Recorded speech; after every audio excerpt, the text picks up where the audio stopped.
Hello, my name is Michael Stafford, and I am here today to discuss the topic of concrete and how it is made. I work at a concrete plant here in Gonzales, and my main job is loading the trucks with different materials to mix into concrete.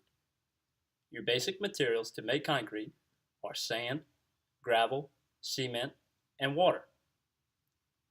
There are many different variations and mixtures of concrete. Other materials that could be added are pea gravel, limestone, and fly ash.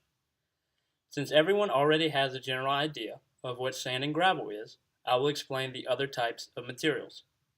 Pea gravel is a very small piece of gravel that have been weathered down. Limestone is a different type of rock that is bigger than gravel. Fly ash is similar to cement but not as strong.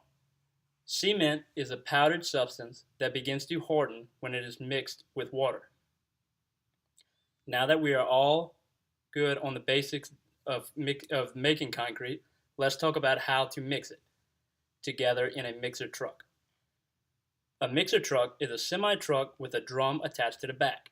The drum rotates in order to mix the materials and prevents the concrete from setting or hardening. A typical mixer truck can hold 10 yards of concrete.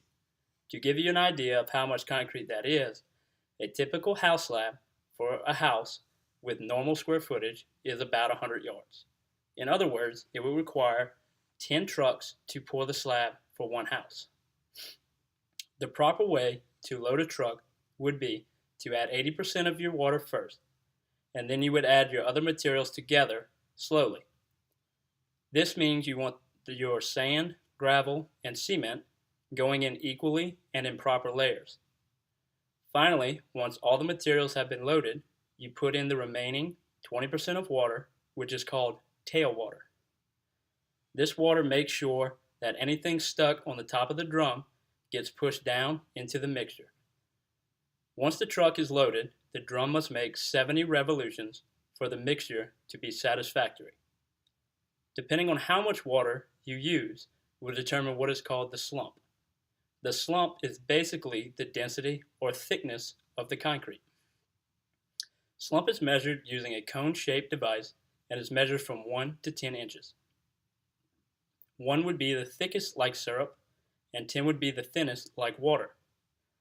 The slump we typically pour on is a 4 because it gives us enough workability without losing control of where the concrete goes. You have to be particularly careful with how much water you mix in because you can always add water to thin it, but you cannot take water out to thicken it.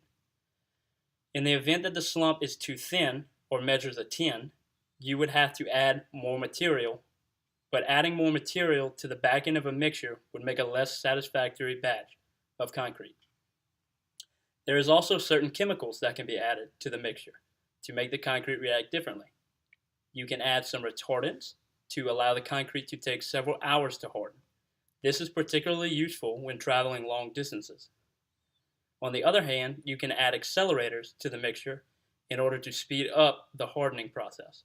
This is useful when needing to pour and finish the concrete quickly. There is also different strengths of concrete. The standard strength of concrete is measured at a 3,000 psi. This means it can hold up to 3,000 pounds per square inch.